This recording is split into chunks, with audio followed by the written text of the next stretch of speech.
Hey everyone, and welcome to a special edition of Cannabis Capitol's Pop Politics. I'm the host, Chris Egger, and tonight, June 7th, is the primary election here in the state of California. And to kind of opine and get some insight to the issues of the day as we look really towards November 2022 and the general election, where I think we're going to see a lot more of the true action. Tonight is turning out to be a very low turnout election, and there wasn't much specific to cannabis on the ballot today, but it was the city of Huntington Beach that had a tax measure. So we'll be keeping an eye on that later tonight. If it passes, conventional wisdom predicts that we will see licensing before the end of the year in the city of Huntington Beach. But anyway, right? Give an applause for that, everybody. And with that being said, tonight we're going to dive into, like I said, some more macro picture beyond just today's election and results and that kind of dialogue. But I've gathered three industry voices, three leaders who have definitely been on the front lines of the cannabis movement, paying dues and actually motivating and moving policy in a direction I think that's been very beneficial for the entire industry.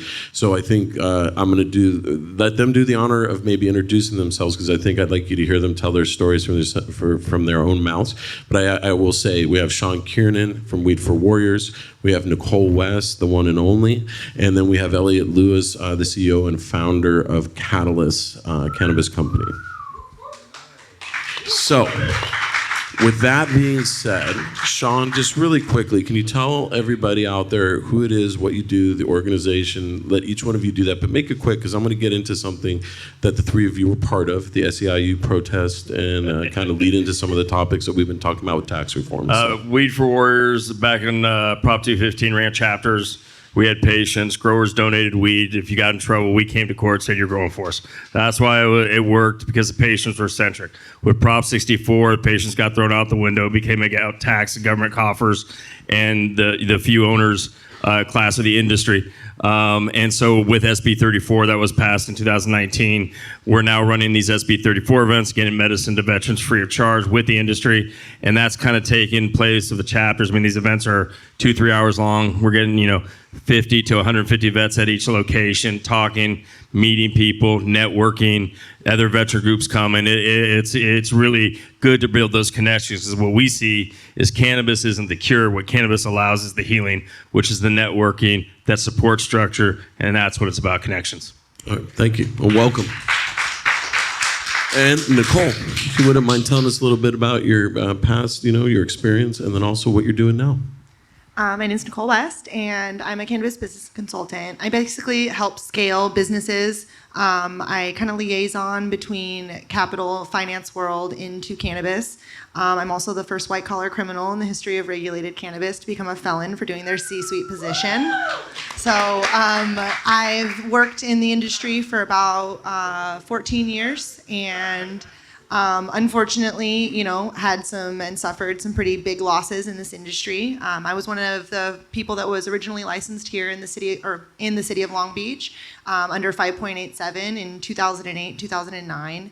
And we lost everything when the city was overturned due to a state Supreme Court ruling that deemed the city of Long Beach's ordinances unconstitutional due to different HIPAA regulations that were being violated, and thus basically making all of us criminals in a very short amount of time, even though we had just went through an entire licensing process. I was 24 years old and about $100,000 deep in my own money, and completely, not sure what to do. And originally I got into the industry when the real estate market crashed in 2008, and I didn't really have any future in selling any homes, and so I started doing commercial real estate. And so I worked in both the development side as well as in the actual operation side for about the past 12 years. And my main focus right now is really helping businesses understand where their weak points are, scalability, and as much efficiency as possible. My rule is, do you have an SOP for that?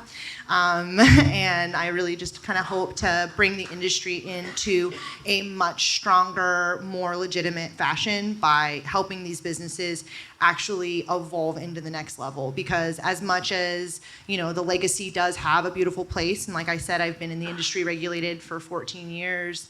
Prior to that, I was in the unregulated industry, and I have a long, history of working with the original parts of it. And the problem that I really feel like we're having is the industry is struggling to evolve with mainstream business and play the same politics and the same rules that they're playing. Right. And Nichole, and seriously, because we're going to get into a bunch of topics tonight. You've been at the front lines then. Legalization in Colorado, right? Legalization in California, licensing, and you've probably seen it, time, place, and manner, and land use entitlement. That's commercial real estate, and that's basically the licensing part of our industry and a lot of where the legislative agendas are actually taking place. So thank you so much for being here. Thank you. And last but not least, we've got Elliot. My name's Elliot. I'm the husband of Anna Lewis. Thank you for sharing them with us once again, Anna. I'm the CEO of Catalyst. That's just my day job. I'm an activist and a shit talker is my main passion, and another little side hobby, putting political bodies on the floor. Appreciate you having us here. Yeah, thanks for being here, guys. So everyone, that's our panel for tonight. Now, what you all may or may not be aware of, there was a protest real recently up in the city of Los Angeles, and these three voices for our industry spoke in a clarion unity on the fact that the SEIU has been an opponent to, I think, meaningful cannabis policy reform.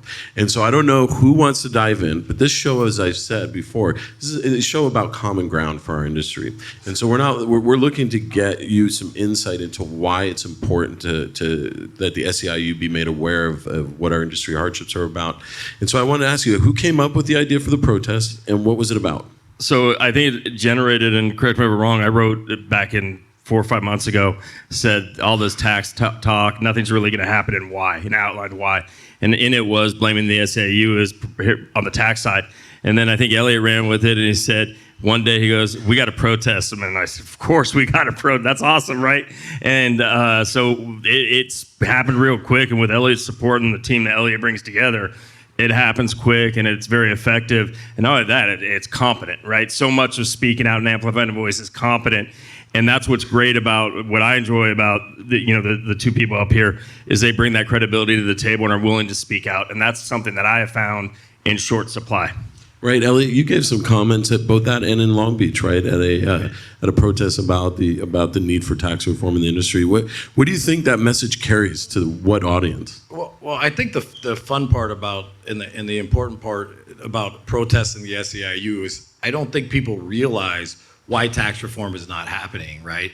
And the SEIU has been a big roadblock, and they're more powerful, unfortunately, because the money runs the state than the governor or the senators, because all those guys care about is getting reelected, the prestige and the power, and who holds the purse strings? The SEIU. And we're not arguing whether or not the programs are good programs. It's not an either or. And this year, with a $95 billion surplus, the biggest surplus in the history that's ever happened, and they got this little itty bitty bear mark for $400 million, and they're standing in the way because they're just fucking lazy. So what we wanted to do is shine light on that. And look, it's real easy. Everybody goes after the governor, the state, the government. It doesn't quite get the same reaction as going after the SEIU. And we weren't going after the rank and file members, great people, working class people. The leadership has become disgusting, scummy, oppressive. Oh wait, I'm not supposed to be saying this. No, it's okay. We're First Amendment friendly here. Number one, right? And number two, I was going to ask you, right? So can you clarify for the audience what the issue is, right? What the SEIU sees as a meaningful reason. So basically, what they get as Prop 64, there was a lot of side deals to get support. The SAU has 1 million employees. It's a great organizing. That's why the Democratic Party loves it. It enabled this kind of mess we have going on. They got promise and funding, and I was sitting down with the union lobbyists and said, "Oh, we got 150 million last year. We're getting 250 million this year, and it's going up to 400 million." And it starts with this group called the Pots for Tots program. That's what it's called in the state capitol. It's literally childcare for the employee, the union workers, which is great. But our answer to them is, well, let's expand it, right? And by the way, we're only capturing 20% of the cannabis market. Here's a number. Colorado gets $70+ for every resident in their state in cannabis taxes. California gets $20 for every resident in their state. So my point is we are dysfunctionally taxing the system, and we could be driving greater revenue, protecting what they've been promised, and probably expand it to all working class parents. I'm in 100% agreement with that. A rising tide floats all boats is basically the sense that if we could reduce the excise tax to what should be, I think, a normalized tax, right, and then increase access in more local markets that are generating legal market sales, right, at a competitive pricing points, the illicit market no longer exists because it doesn't have the same quality standards, the same ease of point of access. We know it's economics. We know how to kill a black market. So and it's taxes and regulation. Lower it. And from that perspective, and I will say this, right, I laugh because in Santa Ana they did the grand jury study like a year ago, maybe at the end of last year, where it showed that $25 million have been raised for children's and youth community programs through the cannabis adult use tax. And my first thing is it potheads? Is it only potheads and cannabis consumers who support children in the community? And if that's the case, right, why are we so demonized at the same time for access to the thing? But meaningfully, I'm super happy that those kids are doing well. Right? Bring stores to every city. You can quote John Bayless on that. So, Nichole, I got to ask you, one of the things that really caught me, because we're friends and I saw you on social media actually speaking. What is it that you spoke about while you were at this protest? Well, I worked for the union, so I used... You do? But not now, not currently. Different union. I worked for the UFCW, and I actually recently sold my training manuals to the UFCW, which they're going to utilize those for... And they're actually, by the way, you have union employees in your stores, and the UFCW is a big part of the legalized cannabis. Yeah, not to jump in, but I do think the great irony is, and why the SEIU protest actually has reverberated and made a lot of noise. We have the gold standard we're really proud of unionized CBA, healthcare, 401k, you name it. So the SEIU never has been protested. They're the protestor. So you had union members, whether it was 50, 60 actual union members, I think close to 100 had turned out, protesting. Cannabis industry employees. So it was a head fuck for them at first. A little grapevine, I won't say exactly all the whole rumor mill. They're like, what the fuck is this guy anti-union? No. We're the most pro-union people, in cannabis and have the gold standard. So I think that also, made it effective. But and Nichole, so what was it that you were talking to? Like I said, I worked for the union in the past. I used to work for the UFCW, and I was a cannabis special representative, basically bringing my education platform for the apprenticeship that the union's about to roll out in the state of California. And because of that, and the fact that I'm an industry expert, the ability to explain on a very big level, like I'm very pro-union and I help unionize a lot of businesses throughout the industry. The importance for there to be an alliance and for the union to be behind us on this conversation. And I think the ability to speak and be somebody that they actively know is so pro-union that's not actually, Let's find a way to get kids taken care of, but allow businesses to thrive and create the jobs that will create additional members and sister or brother unions. Sean invited me, and I think in a way to kind of like balance it out, because Sean's kind of like, fuck everything, and so... Sean's like, I object to that. He's like, you still like the union, right? And I'm like, yeah. He's like, all right, you want to come speak at this event? And I'm like, absolutely, because I think it's important for, I think that it's important to have people that they know are their allies. And, Elliot speaking to that, I think is so huge because he's an operator, but at the same time, they're often adversaries because of that in different settings. Until you get it established, and then once the framework's there and you understand how to work through it, right? Right. And then it becomes maybe an asset too, with all the resources that are brought to the table. And it is an asset, but there are times when they are, and so you don't want to create too much of that. Were you there as kind of the voice of reason, and also the putting them on notice, right? Like saying, guys, get with us. Yeah, I think Sean was there to speak, like I said, like he said, for the veterans and what's going on with access, like actual access. He's there to speak as an operator to say, like, hey, this is what this actually means to us as business people. And then me from the outside, who's literally consulting with all of these different types of businesses and consulting for finance. And so I'm telling people, like, you guys are going to fuck this up and we're not going to get any more money. You guys, like, investors are going to stop giving you guys money. Like, that's happening currently. Everyone's aware of that, right? And I don't think so. Like, Everyone keeps saying we're going to treat you like any other business. We need to be treated like any other business because everyone's getting fucked in this. But unfortunately, not every business doesn't have access to the federal banking system and SBA loans and prime rate financing for their commercial real estate acquisitions and all the things that go on with that, right? We don't have the same market where we can, operate our banking without huge exorbitant fees for compliance or through cash-only transactions. We're not like every other industry, but yet we're also cooler than most every other industry. So let's get into the tax question really quick, you guys, because I think November 2022 is when we're going to see a real election happen, right? And Elliot, I'm going to go to you on this one, but I think Sean has an opinion on it, I'm pretty sure, because he hates any fucking tax. Is that a direct quote? Right? But the thing is that ultimately, Huntington Beach tonight, right? So they need to pass a tax at the city for the citizens to pass it, and I would imagine that's before that they potentially will allow licensing this year.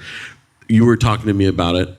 Our industry, even OC Normal said, you got to vote for what gets us there, right? And if the tax is the only pathway there, but taxation as a retailer, you're the front line of collecting it. Talk to me a little bit about where we're at with tax reform starting from that point forward. Yeah, I mean, the Huntington Beach one, just the logic on it is twisted, and you have to play along as an operator. But basically the selling point, unfortunately, and it polls really highly, we've taken polls, is tax us so you can have money so you can spend it on special interests. So we're supporting, and we were just saying this before the show, we're supporting the tax to pass at Huntington Beach so that they could issue more licenses, so they could expand the use of cannabis. Obviously, hopefully we win one, and we don't agree with them overtaxing it. But if we don't support the tax at this moment in time to pass, then there will be no open markets in Huntington Beach. So it's this weird catch-22 where you find yourself, essentially, in a legal way, bribing yourself into these cities by offering them the tax revenue when that shouldn't be the starting point of the conversation. And I think, by the way, some of the tax reform that was put in place in Long Beach has educated and informed. Because when I looked at the way they structured their municipal tax, they had the 1% on everything but retail, and then a lower than Santa Ana and a lower than Costa Mesa level. I think it's 6% on the retail sales side, or up to 6%. Yeah. So just to run down the Long Beach, they did a great job of reducing the vendor stuff from 6 to 1. Now there's an elimination of cultivation tax on the table, which is going to happen. They just have to do a study session before they do it. I don't know why. But that's also at the state level, but you're now talking at the city municipal level. Right, correct. And then it looks like now there was like a fight because the moderates moved first, and now the progressives need to show that they're strong. And my point is, and I know there's been some talk where people say, we lowered taxes and revenue went up. Look, I don't want to say that that's not true, but it's just not true. What really happened is 10 more stores opened at the city level, right? The state, if you lowered taxes, revenue would go up. But at the city level, the truth is that they did lower those taxes, but if you do the PRA on it, they collected less revenue on manufacturing, cultivation, and the like, or they didn't lower the cultivation, the distribution. But the point is, it created jobs, and more people came to Long Beach, which should be the Trump issue. 10 more stores opened up, and that was just happening because stores were providing consumer access to the illicit market in their community. Right. So there's this argument that's being made that's a little bit insincere, and then everybody knows that during the COVID time it was like a 20-25% boondoggle. My point, and what I really wanted to have happen in Long Beach, and it was like a whole fucking thing just to get a letter. My point was all right, let's reduce it 8 to 6, 8 to 5, whatever. But really all you're doing is reducing it from 40 to 38 or 40 to 35, right? And you're not making any real difference. So I wanted them to write a letter to the state to signal to the state that the state needs to move. The state is charging the lion's share of the taxes. If they moved, then I do believe revenues would go up. The cities have this little bitty amount that they could move it. And now that the market is stabilized in Long Beach, and I hate to say it, it's just true. And somebody asked me, I'll just say it because I think we should be honest with the argument because the truth is the truth. If they move the retail tax from 8 to 6, it's not going to make, they're not going to get more revenue. Sales will go up a little bit because the problem is it's 40 to 38. However, if the state moves the cities would double or triple revenue because there's a lot of market share out there. So my big push is always write a fucking letter to the state. Have the state senator do something. Have the assembly member do something. Of course, we're rooting for all the cities to lower taxes. And again, I think it's misguided when they're looking at it as a budgetary revenue. Just to give you like one small example, there's 1,000 motherfuckers that work at the city of Long Beach. They're not all motherfuckers that earn more than my highest paid executive. Imagine that. You're gonna tell me there's 1,000 people, and these are government workers, all 1,000 of those are more competent and smarter than my highest paid executives. So you know who has the fucking money? The government sector employees, not us. And that's the biggest myth that's out there. All right, fair enough. And Sean, I want to jump in here. You know, do you think, if you've talked about, deserts, right? Cannabis deserts. Do you think that the municipal tax and being in support of that, leading to introduction of local operations, I mean, do you think you can live with that? Well, I don't think it's going to be very effective. You're talking about taking 66 or 2/3 to whatever the number is of counties and cities that have no retail. What's the amount you're going to be able to penetrate that? I don't think it's going to be significant. Even with offering them the tax, like finally getting it on the ballot and giving them right, and then even if you care. offer the tax, are we just recreating the fact that 80% of us are shopping the illicit markets? Is what we can afford, it's what we can live. So what's this market existing for? Who's it existing for? Is it existing for the people, our communities? Is it existing for the school kids because they're getting funded? Or is it existing for the quid pro quo that's happening at the government level that's caused everything to be dysfunctional? Talk about local control. It's reminiscent of Tammany Hall. It's so fucking corrupt. Right? I mean, it is the biggest quid pro quo. As we're seeing in Irvine, as we're seeing in Anaheim. And by the way, in the places you're not seeing it, they just didn't get caught. I mean, that's the reality. And so, whose government exists for? And government exists for the few are at the expense of all of us. And how long are we going to tolerate a system that fucking takes our money, shits on us, doesn't respect us? And then, by the way, what are we fighting for? We're fighting for best public policy, as Governor Newsom said in his Modesto B op-ed in April 2016, why we should vote for AMU, because we have to get rid of the illicit market. It's the environmental he problem. Hung his shingle on it. He actually said that his gubernatorial tenure will be the success of AUMA. Prop 64 is more properly called the Black Market Stimulation Act of 2016. I mean, that literally is what it's more properly called. But it's the whole tax and regulate model that was morally corrupt to begin with, because you had a bunch of rich people thinking of the scheme, we're going to, tax it in the government, we're going to, starving local communities and government, we're going to say, hey, we're going to raise all this tax money for you, and it's better to get money than incarcerate. And that whole neoliberal crap hole is just, everyone for that thing, it's been 100% wrong. And now they're sitting out there trying to talk about the new solution. I'm like, why are we listening to these people still? Right? And then you talk about all these people getting money. Let's have a reality check. It's not just the unions getting money, right? It is the police getting a big budget. The environmentalists, this is the best thing in there. The environmentalists are getting funding. And remember, we voted for Prop 64, and I'm for it. I'm pro for it. In fact, the cannabis cultivators in the Central Coast and in the Emerald Triangle, right, so CEQA is one of the greatest obstacles to compliance. And I talking to him, I was like, you are getting funding for a system that you're screaming about because it's causing environmental damage. What's really going on here? And then when I'm on the phone with these environmentalists and they sit in these huge homes up in Mendocino that are millions of dollars, like, they're out of touch with reality.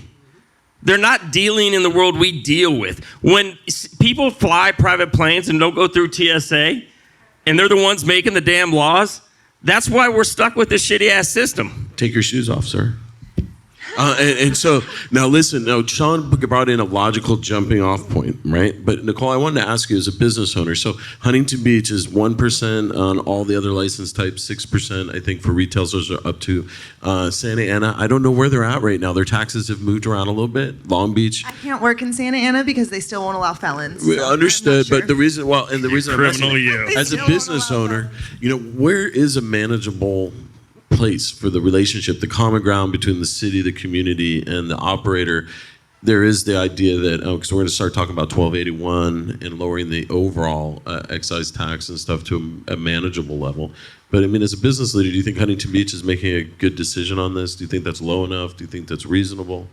Well, I think the system that we have built in the state of California with the distribution model being essentially the bill collector / tax collector, and as somebody who's been operating a distribution for the past year or so, I have learned the very deep, sad reality of the system that we built by being the direct center point. And anybody who's ever run a distribution, I think, is able to actually see in full force where the problem actually lies. And it's the fact that we're literally having to be the bill collector and the remediator of everyone's bullshit.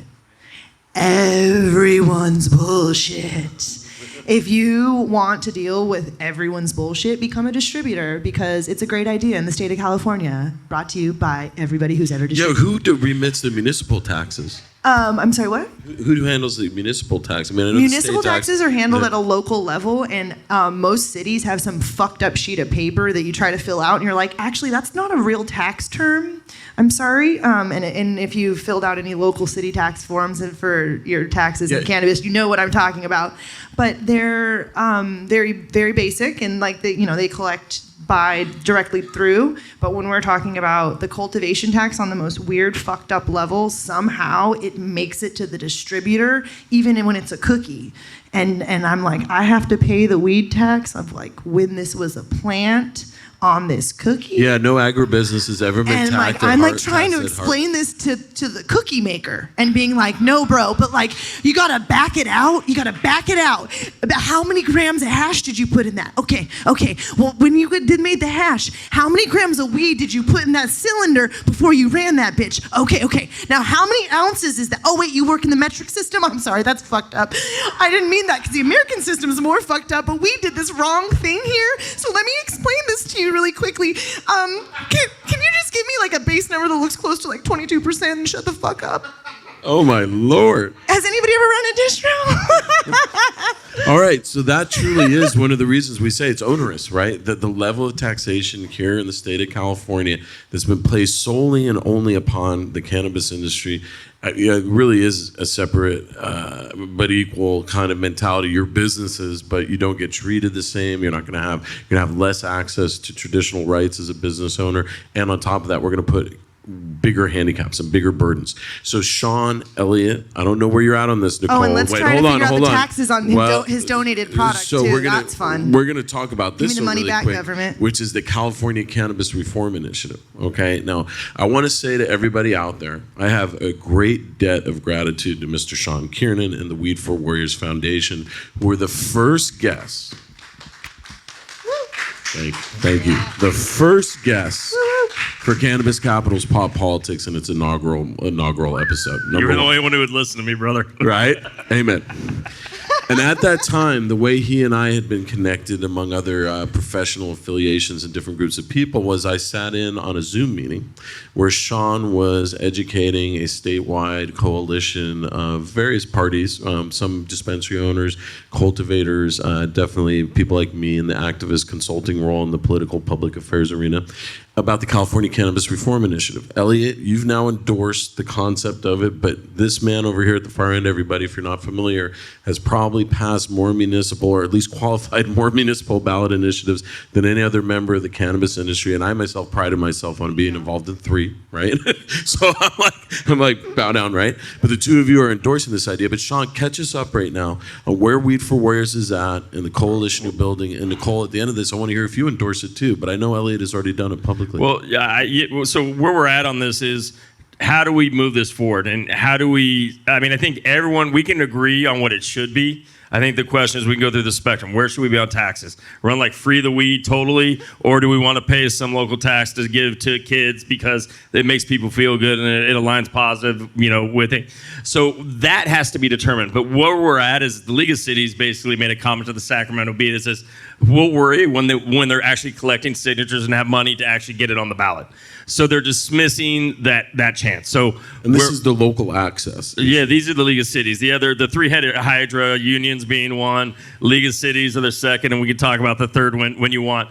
But the point being is where we're at on this is, how do we fund it? So what we're going to be talking about and we're doing is starting a campaign of sponsor signature, and like taking our own brand and saying, for every SKU you buy, we'll donate $1. We get the dispensary on board, of the brand, other brands on board to donate $1, and give a roundup function to the consumer, right? And really make this a grassroots funding, because the problem we're going to run into is what 64 ran into. When George Soros shows up with his money through DPA, they're the ones who wrote this thing, and why it's so fucked up on so many levels, right? When we bring that big money in, they want to say what they want to say, and we're not going to get the cannabis, initiative we deserve. And so we're trying to do grassroots. And talking to Elliot, the ability to raise 20 or 30 and 1,000 in a roundup campaign exists at each dispensary. Now start multiplying that throughout licensed states. So what we're trying to do is, and Nichole, I don't know if she wants me to say this, we're, with time available, she's coming on it. How can we figure out to get the industry on board to help this fund? He took my whether I endorsed it or not. I didn't say you endorsed it. I just said I'm talking to you about it. You can talk about whether you want to endorse it. But the question is how do we become a credible threat? And that's where we're at right now. We have about 18 months to get this filed, and then we can go out and get its signatures another 6 months and get it on the ballot. But if we want to do this, we have to come across as how are you going to pay for it? That's what everyone asks. And really, that goes back to I always used to talk to you about common ground, right? Is the idea of how everyone in the industry has to be able to move in the same direction towards a meaningful goal. And Elliot, right? We're down here, but I want to hear you. But then I want to hear Nichole's answer too. Yeah, I mean, it just goes to show you we've spent this entire panel talking about taxes, which is an important issue. Any progress we can get on opening cities and reducing taxes for now we'll take. But my conclusion is it's never going to get fixed by the government. This has always been written. It's something I feel in my heart. It's always been written that it needs to get fixed for the people. This is just a plan. There's no reason, and I say this at the end of every speech I give, we want equal treatment under the law, and that's what we're fucking coming for until we get it. And Sean leading the way is great. I think that the veteran issue is really good. Sean's a leader. People are going to follow. I know I can be a polarizing figure at times, trying to just, find the love and the common ground. And the Roundup feature, we have, I think I could say it. We have Trees that's already agreed to put it into their platform. I think we're going to get other big players involved. And we've done this for Last Prisoners Project, different things. The Roundup is a lot of money, right? So this just comes down to money and the signature gathering. And, we've written a ton of local initiatives. So this is just basically trying to scale it. And really the thing is the money. But at the end of the day, besides the tax, there's the regulation, there's the, there's the annual licensing fee. All this should go away. We should be taxed at the same level as every other business. Take alcohol as a good example. It's $3.30 a gallon. So whatever we get, we don't have a black market now. Well, and so here's the thing, and in these panels discussions, you always want to make sure. Nichole, do you endorse the California Cannabis Reform Initiative in premise or in form as it's emerging? I not only endorse it, but as Sean so spoiler alerted, I'm going to be coming on helping. So I'm going to be trying to work with all the retailers out there and get as many retailers as we can to participate in this Roundup feature so that we can get some money so that people will listen to us. And it's, my job has always been the liaison. That's literally been, I feel like I'm connecting the finance world with the cannabis world, and at a certain point now, the policy world as much as I can with the cannabis world in a real way. And unfortunately, it takes money to be heard. Right, amen. Yeah. So let's talk about that for a second now, because, all right, so there's been a lot of policy discussion, and we've gotten to a point, and Elliot, I'm going to come at you with this one, 'cause, I think you probably have a good frontline understanding of it. 1281 was Bradford, right? And I think it is the only meaningful piece of intelligent legislation presented on cannabis from the legislature directly, not from the AUMA and the Prop 215 era of the Compassionate Use Act, which I think were well written and they're for different reasons to the industry vernacular and stuff. But Bradford seems to get it, and I'm hopeful because it's now moved from the Senate to the Assembly. But then the sausage is being made at some butcher shop, right? But there's also the Governor Newsom's proposal of doing some sort of short-term interim solution, right, through the budget. Okay, and so those two things are on the table right now, which could make California Cannabis Reform Initiative not as meaningfully relevant down the road. But do you see those things occurring, and where are we on those? There's multiple problems. So SB 81 would be a great step. Fully support it. I've Sid Bradford as a hero. He's got a big nutsack. He's out there in front of it. Let's pass it. But the local control is a terrible, terrible issue. there's cities, the cities that we're working in, we're not working in them by accident. We have 70% support, right? All those fucking things, all the polls we're taking, 70% support. So whether they get the taxes down some, and then by the way, the municipalities could charge you whatever you want. LA's hitting us for 10 fucking percent. I won't get into the irony that it's mostly social equity licenses they did to write the war on drugs, and then those very people that got the licenses that we're working together with have $100 million earmarked to the police that started the war on drugs. The whole thing could work in California politics. It's totally fucking twisted. The local control issue also has to be dealt with because the majority of the cities have 70% support. This is the only issue where you will find something in a polarized society that polls this high, and we have 2/3 of the state that still have bans. So that needs to get fixed. Am I for the Bradford bill? Am I fucking thinking Bradford's a rock star? Yes. But again, Bradford bill, does that take away annual licensing fees? Does that take away, 6 to 10% wax for the municipalities? Do we put sales tax on medication? No, it doesn't. It chips away at it, right? Right. And No, you're and right. So I don't think it's the end all to be all. But what do you think, though? Do you think if Newsom does it for 3 years, do you think that saves our industry? No, I think it continues and perpetuates this huge problem. And the raising, the other, tax, kind of direction has been raising the excise tax while eliminating the cultivation. It's just ridiculous. Newsom shit is dog shit. It's just moving it around. The ultimate problem is the register price. Whatever the register price is what's going to create the demand in the black market. And anybody who says they could force their way out of it is a total fucking moron. And I try to explain to them that they're a total fucking moron. Two things with that. Number one, they're way smarter than them. They'll never put it away. The demand is there. Number two, I thought we ended the motherfucking war on drugs. Why are we continuing the war on drugs? And we're paying reparations, right? But I think we came out on top. It's fucking stupid. And the amount of money that they try to even enforce it, if they just evened the playing field and let us fight on an even playing field, there might be a few little bougie strains out there that are hot in the black market that are batch grows, but 90% of it would go away. It would go legal. And one more thing that I want to say, and I've seen this is in my own life running Catalyst. There's been so many. We're an industry of outcasts and underdogs, and there's so many people that have, their parents have come up to me and said, thank you so much. My son was off track. My daughter was off track, but he's passionate about cannabis. And not only did cannabis help him with his anxiety or his depression, he found something or she found something. And I'm talking fucking executives, right?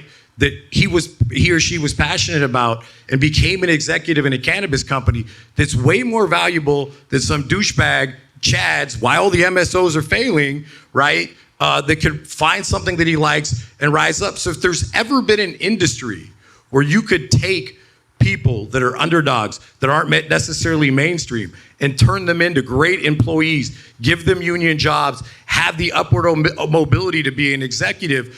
In our purchasing department right now, because we're playing fucking Moneyball, we got 3 23, 24-year-old kids running the whole thing. Bree, our main purchaser, just came back, and they're more valuable than like some fucking dude you'd have to pay $800K that's coming from some box store. So again, getting away from the money conversation. I don't know why it's a money conversation. So I think no matter what they do, I don't see the initiative going away. I think it's something that we have to pass, we have to fix. Local control is a fucking problem, right? And we're gonna force feed it. Because at the end of the day, if the 70% of your cities want something, and you're an elected that hangs out at your little bougie fucking cocktail parties with a bunch of fucking Karens and doesn't really know what's going on in the street, and you don't want to offend Brad and Chad that you pass cannabis in your city, but 70% of the citizens want it, that's a fucking problem. So local control is failing. So besides the tax issue, we have local control. We have burdensome regulation. That's also a de facto tax. So yes, I support any half a loaf. We're pushing for half a loaves. We're pushing to open cities. I love the fucking Bradford bill, but that's not going to get it done. Cannabis should be taxed like everything else, and the punchline is easy. Equal treatment under the motherfucking law, the end. Right there with you, brother. Amen.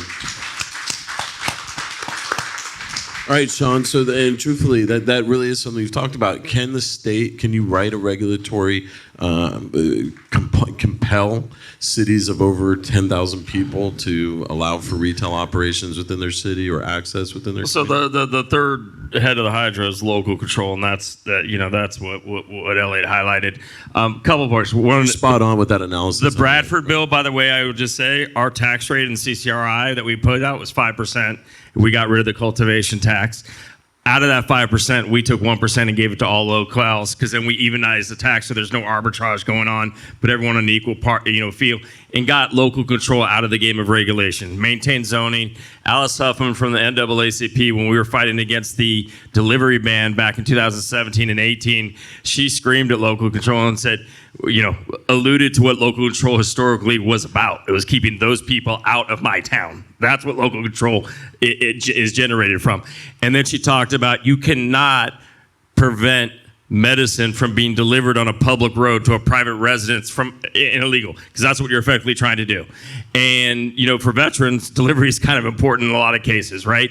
And so the whole point is local control. The most offensive bailout or earmark that I've seen out of this $95 billion is Gavin Newsom gave local regulators who said we have to have control of this, right, for our safety, $100 million to bail out local control because they're not able to regulate it efficiently. So we're bailing out a dysfunctional system, which is they're just hiring more people to process without realizing we treat you like every other business, but you've spent $140,000 this year carrying real estate because our application is not getting processed because we don't know what we're doing, but we're treating you like everybody else. Right. Just so do I think the Bradford bill? I mean, what's going to happen, and what I'm hearing is it's all going to get melded into a trailer bill. As a budget, and that's what's gonna attempt my to get hope passed. is this, and let me just say this is a definitive position of Cannabis Capitol here on the Pop Politics Show. We would like to see licensed cannabis best practice operations, licensed cannabis retail in every city in California. It's a big, compelling theme for our, doing Pop Politics as a show and focusing on in California. And number two, I would like to say we endorse 1281. Bradford did an amazingly good job on taking care of writing, I think, a thoughtful piece of tax reform legislation that will meaningfully contribute to the benefit of California, right? And all Californians through revenues generated at a reasonable tax, and it'll go a long way because it eliminates the cultivation tax. So we're an agribusiness historical state. We've never taxed a product at harvest. It's just a complete, going against everything precedent-wise that our state has been standing for as the land of opportunity. I think Gavin Newsom's suggestion's the worst idea. So I'd love to see Governor Newsom, right? After the recall election was really your re-election campaign, we know you have staked your reputation on the success of Prop 64 in the history books of your gubernatorial tenure. We'd like to see you sign Mr. Parker's legislation. It's well thought out. Don't veto it. Don't try to coerce it. Let him tag it to a bill, but get it passed, right? Don't water it down. Help us out.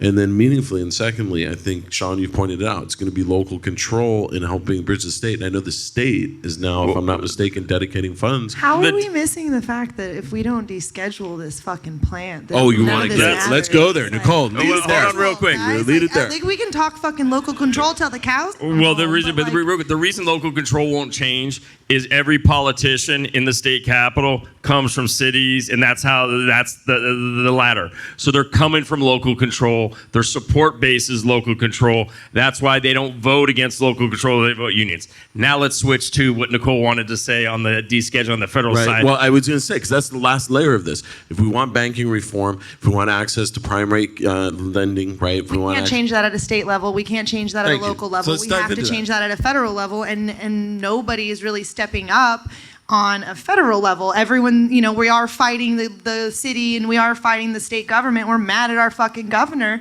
but it's bigger than that, ladies and gentlemen, and we still are federally illegally operating all of these businesses. I went to jail for what they call a loophole. Every fucking one of you is doing something that's considered a loophole right now, and if we wanted to actually get pressed, and like the DA of Denver said, we're going to take you to federal court and we're going to press you there, take this state deal, you'll take the fucking state big deal because you actually don't have that much of a leg to stand on a big way, in a big way. And so every one of us are about this close to some sort of fucked up racketeering charge, and you don't realize it. And so being very conscious of the fact that we should be putting all of our eggs in that basket if we can right now. Like, if you've got fucking money to put at policy reform, federal reform is really the only thing. I understand. Good luck. But, well, what the fuck else are we going to do? Like, what? Well, this is the problem we've the done. state level's not going to change banking. It's not going to change. Well, here's the problem is now you have a whole industry because every supply chain in almost every state except 3 would be put out of business if we opened descheduling to interstate trade. It would take forever. And so but it all would also Columbia change. Care and all these MSOs that now have these, hundreds of millions of dollars be invested in the supply chain in these states you've now literally partnered the prohibitionist with the legal so we cannabis. Stay halfway so that we can. That's what I've been saying since the beginning. I said you're not going to get federal descheduling in the near future. I think another big driver of that, and again, I try to interview everybody we hire. Just a quick 15 minutes to, we open a store. You don't read it's the a lot resumes, though. Yeah, no, what's that? But You my don't read point. the My resumes. point is this: the youth are getting away from pharmaceuticals, and they're using cannabis. And the pharmaceutical companies have fuck you money that we can never compete with, and they own both sides. So there's a lot of reasons. They're not the only one that doesn't want it to pass. You take fucking plastic. There's actually really, really good technology in hemp. Everybody's focused on the THC side. Hemp used to be, it's more expensive than timber, but it was used as timber, fucking Mayflower. They had hemp sales, et cetera, et cetera. But all these forces at the Fed are preventing it. It should be the easiest thing. But this one, sadly, and Bill Barr kind of made this point, is being fucked up by the Dems right now because they want social equity and all this other shit. And we support social equity. We, in fact, we're the only and they retailer support out front. higher taxation. I would say it's even more, it's an East Coast mentality. I mean, out of the Northeast, you have Booker and Schumer who come from states that are historically overregulated anyway and have a different mindset when it comes to if regulation. federal legalization comes with a 25% excise tax, Which is planned to, and then what they're bringing go in November. fuck yourself. I don't want it. We'll still be an illegal business, and it's just another. And look, Well, Elliot, I got to ask you this specific, because this is a question I had on my mind, right? Which is, as a business owner, would you accept banking reform as meaningful progress if there was no, to Nichole's point, what we need to see descheduling and then normalization? In order to support, and I like him personally, and he's a good guy, and he's been supportive of the industry. In order to support Robert Garcia, who's running for Congress, I said you need to at least commit to these 3 things. 1, safe banking. I'm talking like shit that pulls at 90%. Safe banking, descheduling, and getting incarcerated people out of jail for cannabis. This is the easiest fucking shit, and they're not doing it. It's a safety issue. And I don't know why the Democrats won't take half a loaf. Those 3 things could pass, but they don't want it because they want a virtue signal that somehow they give a fuck about something. And at the end of the day, they really don't. Because again, federal legalization would give the jobs, would increase the marketplace for the underdog. And people are getting robbed. People are dying over the safe banking thing. We do have banking options now. Another cost. It's a full anal cavity. The reason the Jungle Boys couldn't send a wire transfer, supposedly, is they were paying all their tax remittance in cash, right? And there was no one at the office to receive it. Do you know how much fucking time we spend counting cash? And then to open a bank account, we do have some banking options now. They charge us to hold our money. Then they give us a full anal cavity search. Then after that, we have to send them all our fucking P&Ls. It's like ludicrous. And 37 states have now passed cannabis, and the Fed is failing to act. This is the lowest hanging fruit. But because Biden's son is a crackhead, I think this is. He's not wrong. I'm not making a joke. He's not he wrong. thinks cannabis is a Hey, game. substance abuse affects a lot of people in America, including the family of the president of the United States, I'm a fucking right? meth smoking ass motherfucker. I used to smoke meth a lot, and then now I smoke cannabis. Cannabis is not the gateway. It's the fucking exit, right? And now I smoke cannabis, and I don't smoke meth. And guess what? Biden Hunter, God bless him. I'm not making fun of his drug problem. It's serious shit. But Biden Hunter, I get it. if he only smoked weed and got the crack pipe out of his mouth, he'd be better off. But I think a lot of Joe Biden's thinking is led by that. And Kamala's always been a little cop-ass bitch. So there's no fucking will to do Amen. it. And then the far left is so wacky now, all they want to do is worry if I say Latino or Latinx or if black market instead of illicit or traditional or legacy, whatever fucking word we're using now is more appropriate than actually passing meaningful policy that fucking does something. Well, and what we're having at the net federal level is taxi-cabbing. They're taxi-cabbing our issue to organize and drive votes and the progressives. I mean, look at the MORE Act. I mean, these are liberals pushing the taxation of the people who were oppressed to begin with, right? It's like, wait, we're paying the tax for reparations on social equity? This is some fucked up shit. Why don't you deduct it from the DEA's budget? Why don't you give a social equity applicant access to traditional federal Why don't we funds through the Small Business Administration loan program, which already exists, grants through programs for veterans and other people? Why don't you allow them that access so we can have true social equity, right? This is it's so bad. You've heard about the Safe Harbor Act, which Barbara Lee's going to bring forward. Everyone's scared now. We've been beating up Normal for a couple years in DPA. The Safe Harbor Act puts into policy and says they're passing legislation. It's already existing at the VA. They're not doing anything. We can talk to our doctors. They already passed that. So what the hell is really going on? And we're talking to some very senior people in legislators because they want to support some stuff. And I am telling you, it is all about politics and taxi-cabbing these issues. I mean, social equity is about elevating Kanye West and the CEO's wife and calling that racial and gender equity. Sean, we've been talking. I want to get you on this, right? The opioid addiction endemic. These veterans who served our country and were so, respectful of that service in so many ways at every level in American society. But yet, the abuse and the suicide rate and the, just the downward spiral that life is, these opioids that they've been injecting. Talk a little bit about cannabis as alternative medicine in that space, because we're getting ready to wrap up. I promised Elliot, everybody, the polls are closing in 3 minutes. Now, there is only one cannabis issue on it, but Elliot is a man who watches many councils throughout. So I told him we get out of here somewhere after 8 o'clock, but not too after when the polls close. But Sean, talk a little bit about what's going on in that space, because I think people need to realize this is not just recreational cannabis. It literally is saving lives. I don't think there's such thing. I think everything's medical. I'm one of those guys. But listen, why this is so important, it's about public policy. Does government work for us as a community, right? So, or does it work for the people who are connected? And so what we see in city after city, what is being shown, study after study that's being done by different research groups, most recently UC Davis, in conjunction with Yale, got a study published in the British Journal of Medicine, probably the most prestigious, credible medical journal, that showed very simply, the more dispensaries in a city, the lower the overdose rate from opiates. Right? End of story. And what we're seeing is the same thing, not only with overdoses, but suicides lower. We're showing lower alcohol use. So guess what? Domestic violence is going down in areas where cannabis is. These are all association studies. Now, they'll say, well, it's just associated. It doesn't mean it's causative. Yet every prohibitionist argument from brain scan imaging is association studies. So it's okay for them, right? Bottom line is you're not doing shit. Overdose numbers are going up. Suicide numbers continue to go up. They're very closely associated to pharmaceuticals, but hey, it's just an association in your mind, right? And where we see actually something working, meaning less deaths in our community, meaning brothers and sisters and fathers and mothers at the Thanksgiving table, at the Hanukkah table, at the Christmas table. If that's what our government's supposed to be about, cannabis should even fucking away like Narcan, right? And because makes sense. You don't die from cannabis. And so the work of Weed for Warriors, right, is the SB 34 and the supply drops. It is. Listen, we are about flooding the market for people, because at the end of the day, here's the thing what people don't understand. $40 for an eighth, 3 joints, morning, afternoon, and night. 40 times 30 is $1,200. 100% disabled vet gets $3,000 a month if they're 100%. Very few are, right? The majority are not. So you want to spend 40% of the income. And by the way, when we say Medicaid on 3 joints, the tin can NIDA joints that were given out, the federal government said take 8 to 10 grams a day. So they're at 8. The federal government was dosing them at 8 to 10 joints.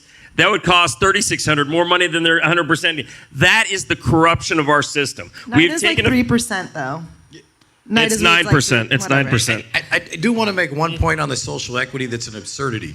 We support social equity in cannabis, but we've always been against the motherfucking war on drugs. It makes no sense. You know who owes reparations? The millions of people that the pharmaceutical companies killed on opioids. Why, when they invent a new drug, don't they have to bring in a social equity partner? The fossil fuel companies, I know gas is high prices right now, but cancer rates near fucking refineries are killing people of color way more than cannabis. Hey, listen, right? For real, Amber Center talked about, she's from Supernova Woman up in Oakland. She's a beautiful soul in the sense of her work has been about bringing social equity licenses. They were failing because of the taxes. So even with all the hands up, and the city of Oakland repossessed and foreclosed on them because they couldn't pay back their loans, because at a certain point, the taxes became such a huge burden that you couldn't start a business.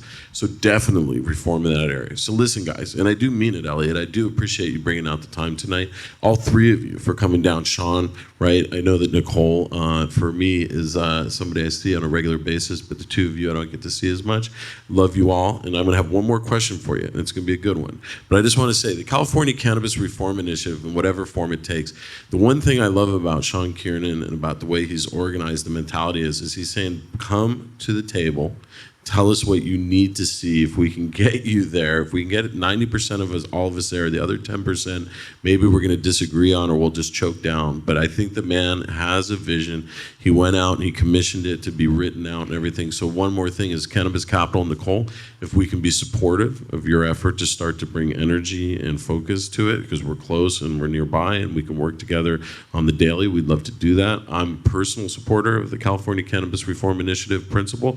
If we can't see legislative a success from people who've been elected by cannabis dollars and know the good that it's doing and see the industry as it's maturing, as a job generator, as a return to California's leadership in agricultural and agribusiness, and also all the medical and the tech that's coming out of the use of these nanotechnologies and absorption systems. So I asked you guys a bunch of questions. I got my soapbox for a minute, and I do appreciate you for validating that with me tonight.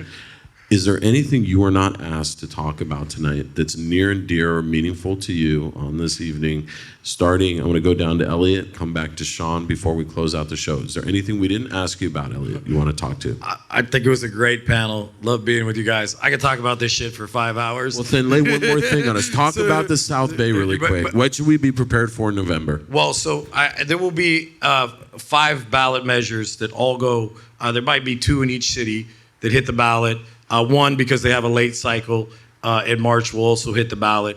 The great part is the punishment for writing a measure is the city writes their own measure to get local control. So, like, they think they're like, haha, we're fucking over loudmouth, dickhead, catalyst CEO. But at the end of the day, I'm like sitting back laughing at them. So, support those measures. Which cities are they? I'll rattle them off. 2 of them I kind of swore in secrecy about. Let's fucking put them out. They're going to find out anyway. You got El Segundo. You got Manhattan Beach. You got Redondo Beach. That one will be in March because they have a weird odd cycle. That's an odd year, yeah, so it'll be March 23. Yeah, you got Hermosa Beach. Very confident they're all going to pass. One city, I won't say which one. The polling's a little close, but most of them are high 60s, low 70s. Then you got Cudahy. You got Baldwin Park. And we're negotiating with a couple cities. And, again, with raising the money in the PAC and actually going out and getting signatures. In this political world, I like to take a gun out, put it in the motherfucker's mouth, and tell them that this is what we're going to do. And you buy this. What's that? You buy this. Yeah, metaphorically. This is how politics work. I wish goodwill was a thing that worked. I've tried it. I try to explain it to them. I try to educate them. At the end of the day, what works is putting a gun in their mouth. And guess what? It's working. Every single one of those cities, metaphorically, every single one of those cities is now going to pass their own measure just to keep their local control or try, and we might end up pulling our ballot measure. But all of those cities now have cannabis. Why? Because by getting the signatures and raising the money and metaphorically putting a gun in their fucking mouth, you get it to where it needs to go. That's just how I believe that the world of California politics works today. Right, plus. All right, Nichole, is there anything I didn't ask you that you'd like to talk about or anything you'd like to cover before we close out tonight? No, I really had a great time. Thank you so much for having me. I'm really excited to be able to work with these guys on this project. I'm hoping that we can do some little PR work with Elliot. And this is going to be really important, for us to really stand behind the industry to make real change. And Sean's very adamant about the fact that we're going to have to figure this out as a group. And there's a voting method that we're going to try to incorporate in this process. What's the Radical Exchange, founded by a Microsoft billionaire and a founder of Ethereum is on the board. So what they believe is quadratic voting. It's a way to bring a dispersed group of people together in a complex issue mathematically and with the blockchain and stuff like that. So a lot of people equate it to the blockchain. They get mad when I say that. Yeah. But it's a way to basically disintermediate the traditional process of government. To my favorite expression, common ground, to use those quadratic equations we to ran create a couple commonality. sprints recently to practice the software, and it was really pretty engaging, and I think it was a very efficient way for a large group of very stakeholders, but we were a broad spectrum. It was probably one of the more diverse groups that I've seen in a cannabis event that was policy based. It was definitely not all the Brads and the Chads, and I felt very confident in the fact that the industry was properly represented.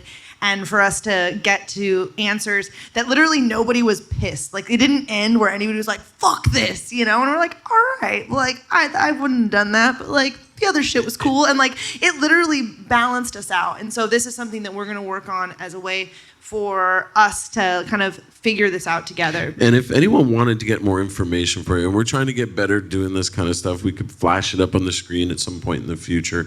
But right now, can you tell us, how would people get a hold of you to get some more information about how they might be able to get involved, or at least get a sit down with Sean and Elliot and you to get some more information about this? I'd say right now, probably our best efforts are going to be reaching out to the Weed for Warriors organization, because Perfect. They're kind of our focal point behind this movement. Hey, Sean, what's the best address at Weed for Warriors? Is there an email? You can reach out at info@wfwproject.org, but we actually have a website, calcannabisreform.org. Cal is in California, cannabisreform.org. We have a 2-letter stakeholder letter that explains what in general we're doing, and then you can actually download the 100+ pages of 64 and the red line version. I'll post that on straight the up there, Politics, and you can actually Instagram. submit, follow, email. I'm interested in doing A, B, C, and D on there. Go on there, and we can see. The numbers when I started talking about this in spring of last year, 1 or 2 people, and we're getting easily about 100 people hitting it today, submitting kind of interest in participating. And the goal is 2024, November 2024, just because it's a presidential year election, bigger turnout. If I could talk about one thing, I think we're a lot closer and a lot more aligned than anyone thinks. We're divided. I don't think we're divided. I think there's a lot of desperate people who are trying to salvage what they built. And I think they're trying to capture that kind of ability to do that. I don't think we should all have to pay for that mistake anymore. I think it's time to fix it. And I think some of the more difficult topics aren't going to be that difficult. Concentration limits, taking it away from state control. Because really, this is the only metric. When you follow a company, what metric? PE, cash flow to EBITDA, all that stuff. It's about access. That's the solution to this is access. Right? We do not have a black market in alcohol because it's geographically accessible and it's financially available. Anyone can go buy it on a corner. I watched 2 kids the other day, thinking as I was coming down here for other business, right, before this panel, but I watched 2 kids walk out of a liquor store with a bag of Cheetos and a soda. It wasn't like they were buying alcohol, but I was thinking they couldn't even set foot in a dispensary, yet we have security guards, 17 different cameras, 2 checkpoints, right? And that whole story of Prop 64, we got this, is going to come out. It's because we have a corrupt system. You had a bunch of people that they were smarter than the average bear. We're going to design the system, and they were going to be rich beyond their beliefs, and they were wrong. Yeah, so listen. I want to just say one last thing before we finish. I have no intention of really modulating as far as the government is concerned, but I do think it's important, and you've made this point, to unify. As Sean says, great line, one love. Just personally, I'm doing the best I can to reach out to any formal rivals, put down our weapons and try to get behind this the best we can. No metaphorical guns. Yeah. So, look, I'd hate the motherfuckers that run the government. I'm going to still be talking shit on that. But I do think it's important, with rivals or whatever little beefs, over the last, 6 months to a year, doing the best I can to quash all those. Because if we are going to be part of a movement, which we fucking are going to do this, and it's going to be a 2024 initiative, I think it's super important that we unify. And like Sean says, one love. Hey, and if we have 1 second, social equity, this is how we care about social equity. I looked at the social equity, as I said, I made a comment earlier, this isn't about Kanye and the CEO's wife and calling it racial and gender diversity, because that's not. If we're adding a few different labels within that oligarchy of a few people who control everything, I have no interest in that, right? So our social equity is say anyone arrested, anyone jailed, and you can tier it and give them a tax credit. In the state of California, let them daisy chain. LA said, oh, you can't do this, you can't do that. So there was no investors willing to come to the table to finance the social equity people.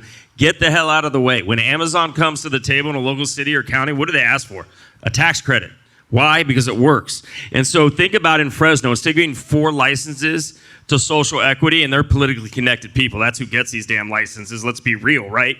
Or do we take 75 to 100,000 people in Fresno and said, you now have a tax credit, and you get 20 people from any group to come together, and now, hey, we've got $1 million in a tax credit. We can pay local taxes, state taxes, and licensing fees. You're incubating community uplift. That's the problem with our social equity approach. We're uplifting a few people and calling us, there's nothing equitable about social fucking equity. Sit around, smoke some weed, think of great legislative structure, put the idea to paper. That's the Kiernan style, everybody. I really mean it. It's been a super big pleasure to have the 3 of you here tonight. Thank you all for joining us for our election night special. The polls are closed. Somewhere about 10 o'clock to 11 o'clock tonight, we'll probably have a good idea if Huntington Beach has passed and or is moving towards that threshold. And I want to tell you all, having you back here as guests at a future date, I hope for updates on this effort. Nichole, I meant what I said. You can definitely count Cannabis Capitol and our team in helping you plan and move this agenda forward in other ways as much as we can. I want to say thank you to our production team, Matt Casket, Brian Buitrago, John Bayless, the founder and the guy behind Cannabis Capitol and Pop Politics. I'm the host, Chris Egger. We'll be back with another edition of Pop Politics soon. Don't forget to vote whatever the November date is. I think it's the 3rd. November 3rd, 2022 is going to be an important one for a lot of reasons if you live in the South Bay or if in general you care about cannabis issues. So thank you so much for your time, and we'll catch up soon.